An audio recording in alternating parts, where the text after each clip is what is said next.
E já faz hoje 3 dias e nós não vimos isso acontecer. De modo que eles viam também, a Bíblia diz, está epigrafado, voltando para casa tristes. Quando Jesus se aproximou deles e perguntou para eles: o que é isso que vós discutis pelo caminho? Eles disseram para Jesus: é somente tu, peregrino em Jerusalém, e não sabe as coisas que têm acontecido nesses últimos dias, como mataram a Jesus de Nazaré, profeta poderoso em palavra e em obras, enviado de Deus, e que nós esperávamos que ele fosse o remidor do nosso Israel, e até agora nós estamos voltando e até agora nada aconteceu. Então, Jesus viu que a hora era chegada de revelar-se para aqueles homens.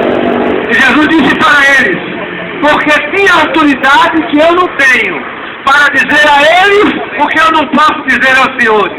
Honestos e tábios de coração, para quem tudo que está escrito na lei e nos profetas. E começando a anunciar-lhes o Evangelho, começou por Moisés. E quando Jesus falava e eles ouviam, o coração deles ardiam. E quando chegou a Emaús, bem na porta da casa daqueles homens, Jesus fez que ia passando.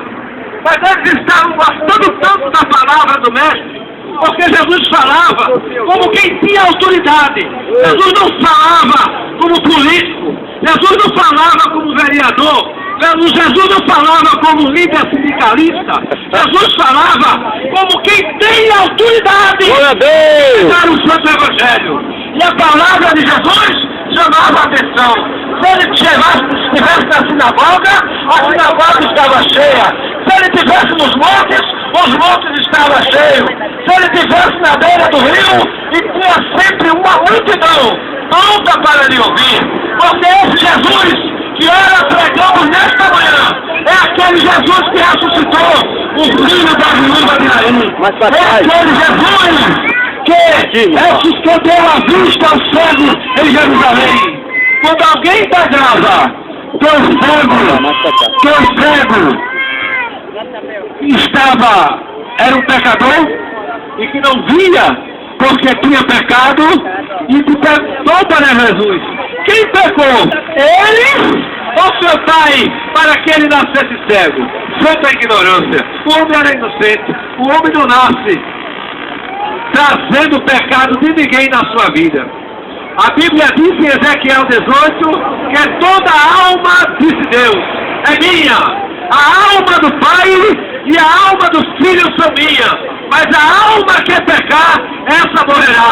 Você tem o livre-arbítrio de continuar pecando. E eu tenho o livre-arbítrio de me abster do pecado. É um direito que assiste a nós. Pois bem, aí Jesus fez que ele ia embora, e eles disseram para Jesus: mestre, fica conosco, porque o dia já se declina. Então Jesus, aceitando o convite deles, entrou. Eles prepararam a janta, Jesus abençoou, e quando Jesus abençoou a comida do triste, porque a comida do triste, a comida do assalariado, a comida do abatido, o alimento do necessitado, o pão da prostituta e até o farelo do mendigo, quando Jesus obedece, ele fica abençoa, ele fica saboroso. É verdade. Ele fica degustável, ele supre as necessidades, ele alimenta. Não precisa comer caviar para se sentir alimentado. Um pouco de farofa, um pedaço de charque, um copo de água alimenta qualquer cidadão e não permite que ele fique se arrogando porque não teve o que comer. Um pedaço de pão, uma maçã, uma uva, uma tapioca, um copo de café com leite alimenta qualquer cidadão. O homem é capaz, e está provado pela medicina, de passar até 40 dias sem se alimentar, desde que ele beba um pouco de água. E água nesse país chamado Brasil, que é o maior lençol freático do mundo, não falta para ninguém. eu bebo água de buqueirão, eu bebo mineral, eu bebo no cano, eu bebo na praça e ainda não peguei uma meba. Já estou com 65 anos e até aqui tem me ajudado, Senhor. Aleluia. E para encerrar as minhas palavras, para encerrar a palavra que ministrei nesta manhã, eu quero dizer que eles disseram: Mestre, fica conosco. E quando eles viram Jesus, Jesus se deu a conhecer. É um privilégio muito grande que o homem não entende. A palavra de Deus sendo ministrada em praça pública, o povo passa e meneia a cabeça. Mas nós não pregamos com chaquete, nós pregamos com verdade. A nossa arma é a verdade. A nossa arma é a graça de Deus. A nossa arma é a misericórdia de Deus. A nossa arma é a unção que recebemos do Espírito Santo.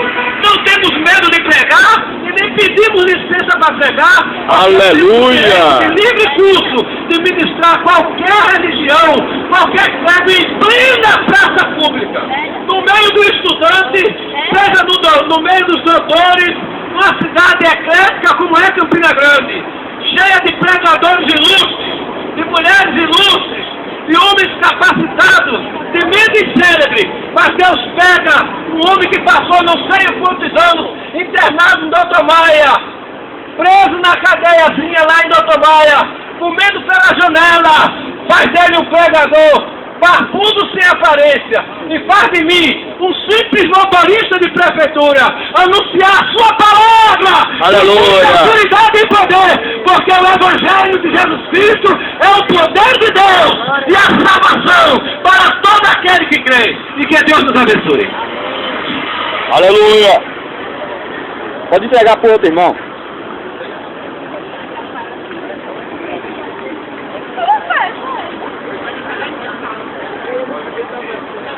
Um palmo de distância. Um palmo no microfone. Som. Ok, som. Bom dia de salvação a todos os ouvintes da Palavra de Deus. Vou ler aqui na Palavra de Deus que se encontra em João capítulo 3, versículo 1 em diante. A Palavra de Deus diz assim: E havia Obrigado pela palavra.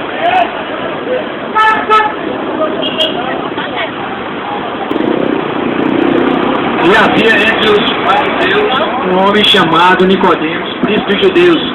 E este foi ter com Jesus e disse-lhe: bem sabemos que és mestre vindo de Deus, porque ninguém pode fazer estes sinais que tu fazes, se Deus não for com ele.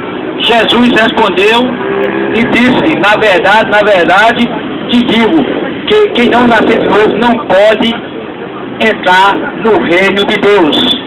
Disse-lhe Nicodemos: como pode um homem, sendo velho, porventura, pode tornar a entrar no ventre de sua mãe e nascer? Jesus respondeu: na verdade, te digo, que aquele que não nascer da água e do Espírito não pode entrar no reino de Deus. Então, os amados ouvintes da Palavra de Deus, nesta manhã a Palavra de Deus está dizendo que necessário é toda a humanidade nascer de novo. Então, o que você compreende por nascer de novo? Nascer de novo é a humanidade deixar os vícios que o mundo lhe oferece, deixar a vício da bebida, do cigarro, deixar os maus costumes, maus caminhos, e quando você deixar tudo isso, sair das trevas e vir para a luz, aí você vai ter a certeza de salvação. Então, para você ter a certeza de salvação, é você aceitar o Evangelho e obedecer, só isso. E quando você aceitar esse Evangelho de poder, que salva, que liberta, que transforma, você vai ter a certeza de salvação. Mas enquanto você não aceitar essa palavra, nem obedecer, você não vai ter a salvação. E você pode até perguntar: quem vai salvar os crentes? A Bíblia diz que só. É a Bíblia que diz. Não é eu que estou dizendo, não é ninguém que diz. Só a Bíblia que diz. Também está escrito em Marcos capítulo 15, versículo 16, diz: ide por todo mundo e pregar o Evangelho a toda criatura. Quem crê e for batizado será salvo, quem não crê será julgado. Então, é necessário você aceitar esse Evangelho de poder para ter a certeza de salvação. Mateus capítulo 28, diz assim: vinde a mim todos vós que estáis cansados e oprimidos, e eu vos aliviarei. Eu não sei se você se encontra angustiado, atribulado. Eu quero te dizer nesta manhã que só a palavra de Deus vai te aliviar. Então, capítulo 4, versículo 4, em 2 Coríntios diz que o Deus desse século chegou ao entendimento da humanidade para que não lhe resplandeça a luz do Evangelho. E o que significa resplandecer a luz do Evangelho? Significa compreender. Está dizendo a palavra de Deus que a humanidade não entende a palavra de Deus. Então, quando passar a compreender, vai aceitar e vai vir para a luz e vai ter a certeza de salvação. A Bíblia diz: só os crentes se salva. É a Bíblia que diz, não é eu. Está escrito na palavra: quem não se converter não tem salvação. A Bíblia diz, porque esse Evangelho é um Evangelho de poder que já vem desde a fundação do mundo, e quem estiver pensando que existe a religião está enganado.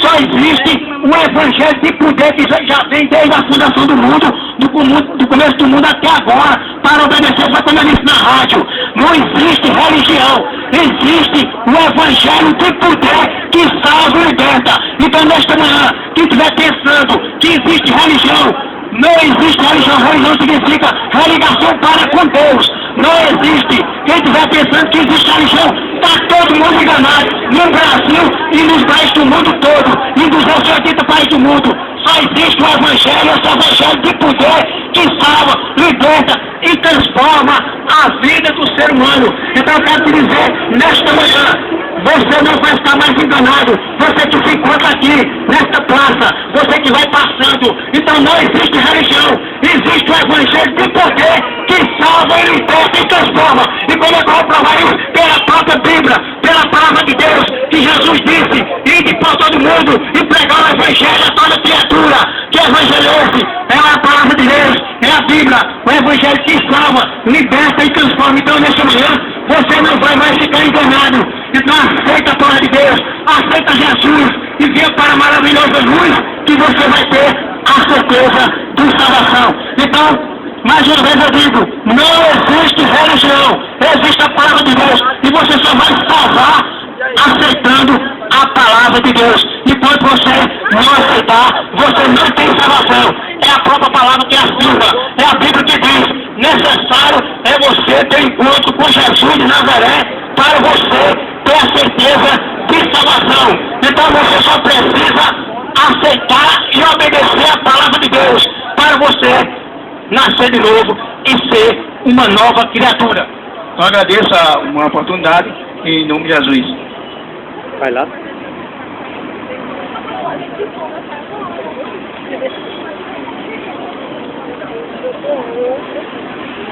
Vai lá, irmã. Faz o que Deus mandar ele falar. Dá uma palavra em nome de Jesus.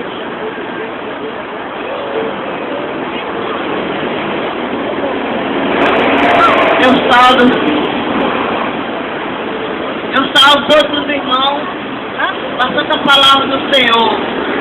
Vou cantar o hino para Jesus, que eu sou rouca e não posso depois nada.